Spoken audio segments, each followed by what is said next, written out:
Hello बच्चों, चलिए कैसे हैं आप लोग। पढ़ाई वढ़ाई चल रही है आप लोग की। देखते हैं जरा आगे आज की इस वीडियो में हम क्या कवर करने वाले हैं। बेटा ध्यान समझते हैं। आज हम एसेट्स। अब मैं आपसे पूछता हूं कि आप क्या समझते हो एसेट से। सोचो, थोड़ा सा वीडियो को पॉज कर लो, आराम से सोचो और आंसर देने की कोशिश करो। क्लियर मेरी बात। एसेट्स एसेट्स मतलब सिंपल सा एक लाइन में समझेंगे। Assets means anything which gives benefit or cash to the business। कोई भी ऐसी चीज जो बिजनेस को कैश या बेनिफिट दे। कोई भी ऐसी चीज जो बेनिफिट या कैश प्रोवाइड करे उसको हम बोलते हैं क्या? एसेट्स। क्लियर मेरी बात समझना। अब मैं बोलता हूं कि जैसे कि मैंने अपने बिजनेस स्टार्ट किया था उसमें मैंने कुछ चीजें परचेज की। पहला क्या परचेज किया? मशीन परचेज किया। और क्या परचेज किया? मान लो फर्नीचर परचेज किया। और मैंने अपने बिजनेस में गुड्स परचेज किए। मैंने अपने बिजनेस में स्टेशनरी परचेज किया। तो ये सारी चीजें जो भी मैंने परचेज की हैं वो सारी चीजें मेरे बिजनेस के या तो बेनिफिट के लिए या तो इससे मुझे कैश जनरेट होने वाला है। अब बड़े ध्यान समझना। मशीन, फर्नीचर, स्टेशनरी कुछ ऐसे आइटम से हैं जिससे मैं कैश जनरेट तो नहीं करूंगा। मैं क्या करूंगा? इससे मुझे बेनिफिट होगा। ठीक है जी। अब स्टेशनरी में आप कैलकुलेटर ले सकते हैं, स्टेपलर ले सकते हैं, है ना। तो मशीन और फर्नीचर कैसी चीजें हैं, इसको हम बेचने के लिए परचेज नहीं करते। समझ में बात आ रही बात है? जहां पे आप बैठ के अपने गुड्स सेल करने वाले हो, जिस कंप्यूटर पे बैठ के आप अपने अकाउंटिंग करने वाले हो, क्या उस कंप्यूटर को, उस फर्नीचर को आप बेचने वाले हो? बिल्कुल नहीं। वो आपको क्या कर रहे हैं? वो आपको बेनिफिट पहुंचा रहे हैं। लेकिन जब हम बात करते हैं गुड्स का तो हम इसको सेल करने वाले हैं। क्लियर मेरी बात। तो हमने एसेट्स का सिंपल सा डेफिनेशन क्या बना लिया? Anything which gives benefit or cash to the business is assets। चले डेफिनेशन पे, थोड़ा सा दिमाग में क्लियर हुआ। चलते हैं डेफिनेशन पे, देखते हैं क्या लिखा है। एसेट्स आर द प्रॉपर्टीज, कोई भी आइटम्स हैं जो टेंजिबल या इनटेंजिबल हो सकता है। अब मन में सवाल आता है कि टेंजिबल इंटेंजिबल क्या है, थोड़ी देर में पढ़ेंगे, पहले समझ लेते हैं सारी चीजों को। Assets are properties, tangible assets and intangible assets owned by business. Point क्या है? ओन्ड होना चाहिए। आप उसके ओनर होने चाहिए। ऐसा नहीं कि आपने उस चीज को रेंट पे लिया है और आप बोलते हो कि वो आपका एसेट्स है। Not possible. सपोज आप किसी के कार को बुक करते हो ट्रेवल करने के लिए, क्लियर। तो 4 घंटे के लिए आपने उसको किराए पे लिया है, हायर किया हुआ है, रेंट पे लिया है। आप उसके ओनर नहीं बन गए। समझ में बात आ रही है? अगर वो कार एक्सीडेंट हो जाती है तो लॉस आपका नहीं है, उस कार के ओनर का है, आपका नहीं है। बात समझ में आ रही है? Next, they are economic resources of the business. Economic resource हमने क्यों बोला? क्योंकि ये या तो हमको कैश जनरेट करके देगा या फिर इससे हमको अपने बिजनेस में सहूलियत मिलेगी, बेनिफिट मिलेगा। क्लियर मेरी बात। चलिए फटाफट एक और चीज देख लेते हैं। In other words, anything which will enable the firm to get cash और economic benefit in the future is an assets. कोई भी ऐसी चीज जो मुझे बाद में ध्यान समझना मैं क्या बोल रहा हूं। कोई भी ऐसी चीज जो मुझे बाद में फायदा पहुंचाए या फिर कैश जनरेट करके दे, तो मैं उसको क्या बोलूंगा बेटा? उसको मैं बोलूंगा एसेट्स। क्लियर मेरी बात? हाँ जी, देखते हैं जरा। अभी मैंने बोला था कि बेटा हम एक चीज को थोड़ी देर में समझेंगे, क्या? टेंजिबल और इंटेंजिबल। अब टेंजिबल और इंटेंजिबल क्या होता है, बड़े ध्यान से समझना। जब किसी चीज का फिजिकल एग्जिस्टेंस होता है, जब कोई चीज फिजिकली आपको दिखती है, जब कोई चीज का फिजिकल एग्जिस्टेंस होता है, तो हम उसको बोलते हैं टेंजिबल। और जब किसी चीज का फिजिकल एग्जिस्टेंस नहीं होता, डज नॉट हैव, मैं यहां लिख देता हूं, शायद आपको नजर ना आए, मैं इसको इरेज करके यहां लिख देता हूं बेटा। जब किसी चीज का physical existence does not have physical existence, तो आप उसको बोलते हैं इंटेंजिबल। जो चीजें आपको दिखाई नहीं देती, अगर कोई चीज दिखाई देता है तो वो क्या है, टेंजिबल है। आप अपने रूम में अगर बैठे हैं तो आसपास देखिए, बेड होगा, फर्नीचर होगा, अलमीरा होगी, टीवी होगा, कंप्यूटर होगा, ये सारी चीजें आपको नजर आ रही हैं। और ऐसे ही बिजनेस में जो चीजें हमको नजर आती हैं उसको हम टेंजिबल एसेट्स बोलते हैं, और जो चीजें हमको नजर नहीं आती उसको हम बोलते हैं इंटेंजिबल एसेट्स। तो समझेंगे इसके एग्जांपल्स क्या क्या हैं।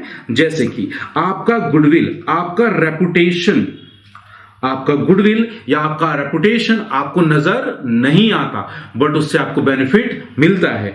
सपोज आपने अपने बुक का या भी कोई भी चीज है उसका कॉपीराइट करा रखा है। कॉपीराइट मतलब उस चीज के कॉपी में, मतलब उस चीज को रिप्रोड्यूस करने का अधिकार आपके पास है, तो हम बोल सकते हैं कि ये आपको बाद में बेनिफिट देगा। क्लियर? इससे आप कैश भी जनरेट कर सकते हो। क्लियर? और क्या आता है, सॉफ्टवेयर। बोलो बेटा, सॉफ्टवेयर नजर आता है क्या? सर हमको सीडी नजर आती है, हमको पेन ड्राइव नजर आता है, बट उसके अंदर कोडेड सॉफ्टवेयर आपको नजर नहीं आते, तो हम उसको भी क्लासिफाई करेंगे किसमें, इंटेंजिबल एसेट्स में।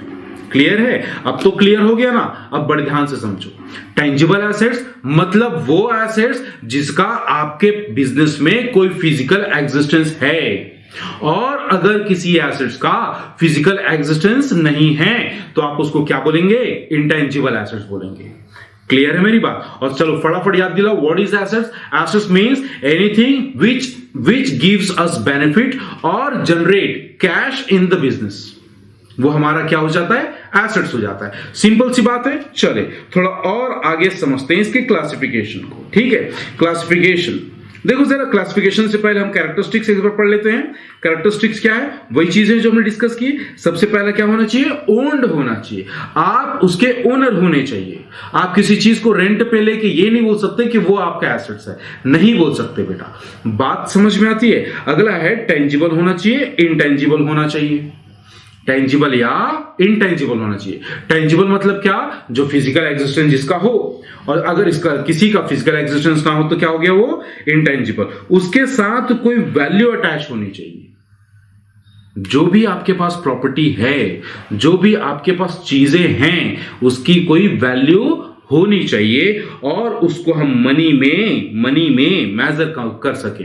आपको तो पहले ही बोल रखा हूं बेटा कि अगर कोई चीज मॉनेटरी नहीं है, अगर कोई चीज मॉनेटरी नहीं है तो वो अकाउंट्स में आएगी ही नहीं।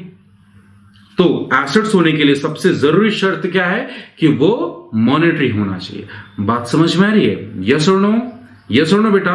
चलो देखिए जरा, समझते हैं। क्लासिफिकेशन देख रहे हैं हम लोग basically. Companies act 2013, companies act 2013 में दो चीजें बताई गई हैं। क्या क्या? करंट एसेट्स और नॉन करंट एसेट्स। एक काम करें, फटाफट रिवीजन ले लें। क्या क्या बोला हमने, देखो जरा। सबसे पहले एसेट्स मतलब वो चीजें जो हमको बाद में बेनिफिट पहुंचा है, हम क्या बोलेंगे, उसको एसेट्स बोलेंगे। बराबर। अब हमने बोला कि उसके लिए कुछ शर्तें फॉलो करनी पड़ती, कुछ कंडीशन फॉलो करने पड़ेंगे। कंडीशन क्या है? सबसे पहला टेंजिबल होना चाहिए या इंटेंजिबल, दूसरा ओन्ड होना चाहिए, और तीसरा मॉनेटरी होना चाहिए। उसी को आप बोल सकते हो, उसके साथ कोई वैल्यू होनी चाहिए। तो इसको आप शॉर्ट में ना बेटा टॉम बोल सकते हो। क्या बोलोगे? टॉम। टी फॉर टेंजिबल और intangible, O for owned, M for monetary. Clear? चलिए आगे समझते हैं। अब आते हैं करंट एसेट्स और नॉन करंट एसेट्स पे। अभी हमने बोला कि कोई भी चीज जो आपको बाद में बेनिफिट पहुंचाए उसको हम क्या बोलेंगे? एसेट्स बोलेंगे। तो वो जो बाद वाला पीरियड है वो कितना होगा? भाई कोई चीज ऐसी है जो मुझे 6 महीने तक बेनिफिट पहुंचाती है, कोई चीज ऐसी है जो मुझे 6 साल तक बेनिफिट पहुंचाएगी, कोई चीज ऐसी है जो मुझे 20 साल तक बेनिफिट पहुंचाएगी। फॉर एग्जाम्पल, अगर आपने गुड्स परचेज किया है, आपने स्टॉक परचेज किया है, तो वो कितने साल तक आपको बेनिफिट पहुंचाएगी? सिंपल सी बात है, जब तक वो सेल आउट नहीं हो जाती। जैसे वो सेल आउट हुई, आपको कैश जनरेट हुआ, उसका बेनिफिट मिला, उसकी वैल्यू वहीं पे खत्म। क्या आप उसको दोबारा बेच सकते हो? नहीं बेच सकते ना। एक बार बेच डाला, उसके बाद दोबारा उसकी कहानी खत्म हो गई। समझ में बात आती है बेटा? अब अगर आपने कोई बिल्डिंग परचेज किया है, तो जब बिल्डिंग परचेज किया है तो बिल्डिंग को ऐसा तो है नहीं कि आप 1 साल के बाद उसको सेल आउट कर दोगे, या 6 महीना आपने बिजनेस चलाया उसके बाद उसको बेच दिया। ऐसा होता है क्या? बिल्कुल नहीं। तो बेसिकली होता क्या है, कुछ एसेट्स ऐसे होते हैं जिनका बेनिफिट या जो हमें कैश जनरेट करके देते हैं 1 साल से ज्यादा, 1 साल से ज्यादा। और अगर वो हमको 1 साल से ज्यादा बेनिफिट देता है या उससे हम 1 साल से ज्यादा तक कैश जनरेट कर पाते हैं, तो बोलो उसको क्या बोलेंगे? Non current assets. क्या बोलेंगे बेटा? Non current asset.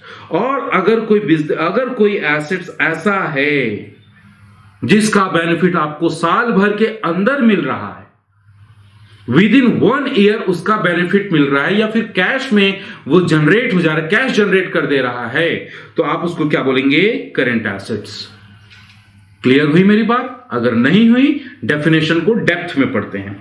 पहली चीज, it is expected to be realised और इज इंटेंडेड फॉर सेल और consumption in the company's normal operating cycle. Sir ये ऑपरेटिंग साइकिल कितने महीने का होता है? बेटा ये होता है 12 मंथ का। 12 मंथ का। बात समझ में आ गई? ऑपरेटिंग साइकिल मतलब क्या होता है? वो साइकिल, वो पीरियड का साइकिल जिसमें कंपनी अपने कैश को रॉ मटेरियल में कन्वर्ट करके फिनिश्ड गुड्स बना के वापस कैश जनरेट कर लेती है, तो उसको हम बोलते हैं ऑपरेटिंग साइकिल। क्लियर है जी? सेकेंड चीज समझेंगे, it is held primarily for the purpose of being traded. जैसे कि आपके गुड्स, आप अपने गुड्स को बेचने के लिए रखते हो अपने पास। क्लियर है? तो हमारे पास कुछ ऐसे एसेट्स होते हैं जिसको हम दोबारा बेचते हैं, जिसपे हम नॉर्मली बिजनेस करते हैं, तो हम उसको बोलेंगे current assets. It is expected to be realised मतलब उसका कैश में कन्वर्जन होना। Clear? Within 12 month from the reporting date मतलब वो पीरियड जिस दिन से आपका 12 मंथ स्टार्ट होता है। Clear? It is cash and cash equivalent. Cash तो समझ में आता है कि हमारे जेब में जो पैसे पड़े हैं वो कैश है। कैश इक्विवेलेंट मतलब कुछ ऐसे आइटम्स जो कैश के बराबर है। जैसे मैं बोलूं आपके पास बैंक में कुछ पैसे जमा है, तो बेटा वो आपका कैश तो है नहीं, लेकिन कैश के बराबर है। बात समझ में आ रही है? Unless it is restricted from being exchange और used to settle a liability for at least 12 month after the reporting date. मतलब हमारे पास कुछ पैसे बैंक में हैं या फिर जेब में हैं। क्लियर? और अगर हम उसको किसी लायबिलिटी को पे ऑफ करने के लिए नहीं रखेंगे, नहीं समझे? दोबारा समझो। मान लो मेरे जेब में कैश पड़ा हुआ है, मेरे बैंक में पैसे हैं, तो क्या वो करेंट एसेट्स हैं? बिल्कुल हैं। क्यों हैं? क्योंकि उसका बेनिफिट 1 साल से कम तक ही मिलने वाला है। क्लियर है मेरी बात? वो तो कैश है ना, कल मैं उसको किसी को पे कर दूं तो उसकी वैल्यू वहीं पे खत्म हो जाएगी, मेरे पास कुछ बचेगा ही नहीं। क्लियर? लेकिन हम एक और चीज के बारे में बात कर रहे हैं। किसके बारे में? कैश या कैश इक्विवेलेंट हमारे पास है, बट उसको हमने किसी को पे ऑफ करने के लिए रखा है, तो वो हमारा एसेट्स नहीं बनेगा, वो हमारा करंट एसेट्स का पार्ट नहीं होगा। क्लियर मेरी बात? क्लियर है? चले थोड़ा नॉन करंट एसेट्स को समझते हैं। नॉन करंट एसेट्स कौन से एसेट्स होते हैं? वो एसेट्स होते हैं जो करंट एसेट्स नहीं होते। ये तो बड़ा अजीब सा ये डेफिनेशन हो गया बेटा कि मोहन कौन है जो सीता नहीं है। ये क्या बात हुई? चलो थोड़ा अंदर से समझते हैं, देखते हैं क्या लिखा है। Non current assets are those assets which are held by a business not with the purpose to resell. उसको आपने बेचने के लिए नहीं रखा है, तो सर किस लिए रखा है? अपने बिजनेस में यूज करने के लिए रखा है, बेचना नहीं है। आप बताओ ना, अगर आप अपने बिजनेस में एक कंप्यूटर परचेज करते हो, आप अपना कंप्यूटर में अकाउंटिंग का काम करते हो, तो बताओ आप उस कंप्यूटर को बेचने वाले हो या अपने बिजनेस के गुड्स को बेचने वाले हो? आंसर देने की कोशिश करो। डेफिनेटली हम गुड्स को बेचेंगे, कंप्यूटर को नहीं बेचेंगे। बात समझ में आ रही है? आप बिजनेस कर रहे हो, गारमेंट बेचते हो, तो आप गारमेंट बेच रहे हो या अपना बिजनेस का जो बिल्डिंग है उसको बेच रहे हो? आप गारमेंट बेच रहे हो, तो जो बिजनेस की बिल्डिंग है उसका बेनिफिट हमको 1 साल तक मिलेगा, उससे ज्यादा मिलेगा, ज्यादा मिलेगा। और क्या उसको आप बेचने वाले हो, रिसेल करने वाले हो? बिल्कुल नहीं। तो जब रिसेल नहीं करने वाले तो उसको आप बोलेंगे नॉन करेंट एसेट्स। क्लियर हुई यहां तक मेरी बात? चलिए जी आगे चलते हैं। But are held either as investment और to facilitate business operation. Held as investment. Investment क्या होता है बेटा? वो आइटम्स जिससे हमको बाद में इनकम जनरेट होती है। जैसे मैं बोलूं मैंने 10 लाख रुपए बैंक में जमा किए, तो एक तरह से मैंने बैंक में पैसे इन्वेस्ट किए हैं। क्यों इन्वेस्ट किया है? क्योंकि उससे मुझे इंटरेस्ट मिलेगा। तो बैंक में अगर इंटरेस्ट के पर्पज से डाला गया कोई पैसा है तो वो भी आपका नॉन करेंट एसेट्स कहलाएगा। या फिर कोई ऐसा एसेट्स, कोई ऐसी चीज जिससे मुझे बाद में बेनिफिट मिल जाए, उसको मैं क्या बोलूंगा? उसको मैं बोलूंगा नॉन करेंट एसेट्स। क्लियर मेरी बात? चलिए आगे चलते हैं। In other words those assets are held by the business for a long term point of view। जिनको हम लंबे समय के लिए अपने पास ऑक्युपाई करके रखते हैं, कैरी करके रखते हैं, उसको हम बोलते हैं लॉन्ग टर्म एसेट्स। क्या यहां तक मेरी बात समझ में आ गई? लॉन्ग टर्म एसेट्स बोलिए, नॉन करंट एसेट्स बोलिए, एक ही बात है। क्लियर है जी बच्चों? क्लियर है? अगर क्लियर है तो मैं आगे चल रहा हूं। क्लियर? देखते हैं सर। अगला आता है नॉन करेंट एसेट्स का दूसरा क्लासिफिकेशन। ये क्लासिफिकेशन हम पहले पढ़ चुके हैं। तो इसके क्लासिफिकेशन में क्या आता है? सबसे पहले आता है इंटेंजिबल एसेट्स और दूसरा इंटेंजिबल एसेट्स। सॉरी मैंने गलत बोल दिया। पहला टेंजिबल एसेट्स, पहला टेंजिबल एसेट्स, दूसरा इंटेंजिबल एसेट्स। अब फटाफट याद दिलाओ, तो हमने पहले डिस्कस कर लिया है। टेंजिबल एसेट्स मतलब वो एसेट्स जो बिजनेस में फिजिकल एग्जिस्टेंस रखते हैं, उसको हम बोलेंगे टेंजिबल एसेट्स। और कोई एसेट्स ऐसा है जिसका फिजिकल एग्जिस्टेंस ना हो, इंटेंजिबल एसेट्स। समझ में बात आ गई? हाँ या ना बेटा? हाँ या ना? हाँ। अगर यहां तक समझ में आ गया तो बहुत ही क्रूशियल पॉइंट को अभी मैं पकड़ने वाला हूं। बने रहो, समझते रहो, और अगर समझ ना आए ना तो वीडियो को पॉज करके दोबारा देख लो। बात समझ में आती है? क्योंकि ये जो है इसमें ढेर सारे बच्चे कंफ्यूज होते हैं। क्लियर? पिछले 8 साल से मैं अकाउंट्स पढ़ा रहा हूं और मैंने देखा है कि यहां पे बच्चे कंफ्यूज हो जाते हैं। क्लियर? तो आप नहीं होना, आप बड़े ध्यान समझना फिक्टिशियस एसेट्स क्या होता है। क्लियर? देखते हैं जरा ये होता क्या है। बेसिकली फिक्टिशियस का हिंदी मतलब होता है फालतू। क्या होता है बेटा? फालतू या बेकार का एसेट्स। तो सर हमारे पास कोई ऐसा एसेट्स होता है जो फालतू होता है? नहीं बेटा, यहां पे हिंदी मीनिंग में अगर आप जाओगे तो थोड़ा सा फंस जाओगे। बड़े ध्यान से समझो। फिक्टिशियस एसेट्स कोई एसेट्स होते ही नहीं है। कोई एसेट्स होता ही नहीं है। पहले तो ये समझ लो एसेट्स क्या होता है? जो मुझे फ्यूचर में बेनिफिट पहुंचाए, जो मुझे फ्यूचर में बेनिफिट दे, मैं उसको बोलता हूं एसेट्स। और मैं क्या बोल रहा हूं? फिक्टिशियस एसेट्स नाम की कोई चीज होती ही नहीं है। तो बेसिकली ये एसेट्स नहीं होते तो क्या होते हैं? बेसिकली ये क्या होते हैं बेटा? एक्सपेंसेस होते हैं। एक्सपेंसेस और लॉसेस होते हैं। सर ये तो अजीब बात हो गई कि हम खर्च को भी एसेट्स बोल रहे हैं। हाँ बेटा, हमारा अकाउंटिंग हमको यही सिखाता है। और समझना ये कैसे होता है। फॉर एग्जाम्पल एक छोटा सा एग्जाम्पल लो और समझो। बताओ बेटा, साल में कितने महीने होते हैं? 12 मंथ। हमारे ईयर में 12 महीने होते हैं। 12 महीने। तो बताओ, अगर मैं अपने बिजनेस का रेंट पे करूं, अपने बिजनेस का रेंट पे करूं, और रेंट कितना है बेटा? रेंट है मान लो 1000 पर मंथ, 1000 पर मंथ। तो साल भर का कितना हो जाएगा? 12000।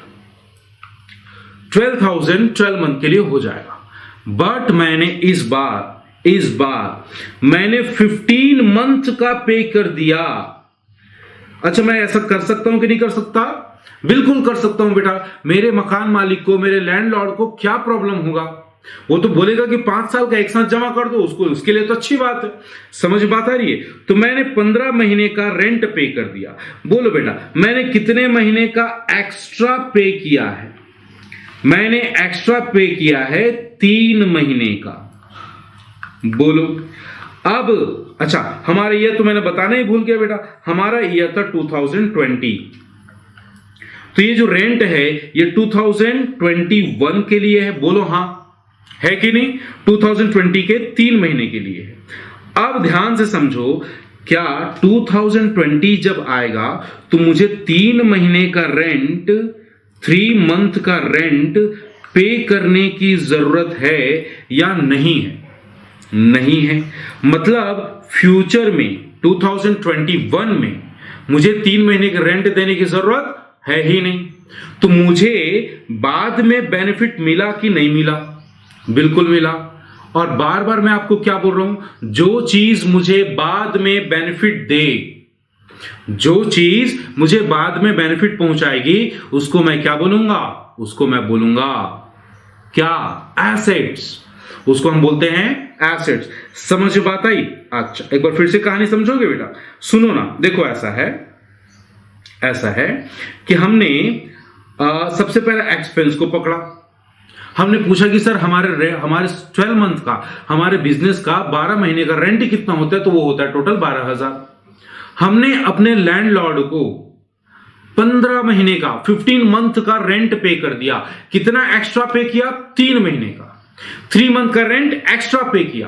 तो जब 3 महीने का रेंट एक्स्ट्रा पे किया तो 2021 में क्या उस रेंट को दोबारा पे करोगे? बिल्कुल नहीं। आपने 2020 में वो रेंट पे कर दिया है। मतलब इस बार किया गया खर्चा 1 साल से ज्यादा बेनिफिट पहुंचा रहा है। बोलो हाँ। अगले साल आपको बेनिफिट पहुंचा रहा है। तो बेटा ये बताओ ना, रेंट जो है वो आपका एक्सपेंस है कि एसेट्स है? डेफिनेटली वो आपका क्या है? खर्च है, एक्सपेंस है। बट उसको हमने अगले साल क्या किया है? राइट ऑफ किया है। राइट ऑफ किया है मतलब अगले अकाउंटिंग पीरियड में अकाउंट्स में कंसीडर किया है। क्लियर? हमने उसको एज एक्सपेंस कंसीडर किया है। तो हम उसको क्या बोलेंगे? Fictitious assets. और ऐसे एसेट्स का अलग अलग नाम होता है। जो आपने एक्स्ट्रा पे किया है उसको हम बोलते हैं प्रीपेड एक्सपेंसेस। क्लियर मेरी बात? हम क्या बोलेंगे बेटा? Prepaid expenses. समझ में बात आ गई? चलिए डेफिनेशन पढ़ लें एक बार, देखते हैं क्या लिखा है। Fictitious assets. Fictitious assets are those which are neither tangible nor intangible. जो ना तो टेंजिबल होते हैं और ना ही इंटेंजिबल होते हैं। They are losses और expenses not written off in the year. Not written off in the year which they are incurred but more than one accounting period. जो उस साल राइट ऑफ नहीं किए जाते, उस साल अकाउंट्स में कंसीडर नहीं किए जाते, बट 1 साल से ज्यादा कंसीडर किए जाते हैं, तो उसको हम क्या बोलते हैं? Fictitious assets. क्लियर हो गई मेरी बात? यस और नो बेटा? हाँ या ना? Very good. अगर समझ में आ गया तो अच्छे से समझिए, और नहीं आया तो दोबारा वीडियो जरूर देखना। क्लियर है? आज ये इस वीडियो में हम बस यहीं तक रखेंगे। थैंक यू वेरी मच बेटा। Keep smiling, keep study.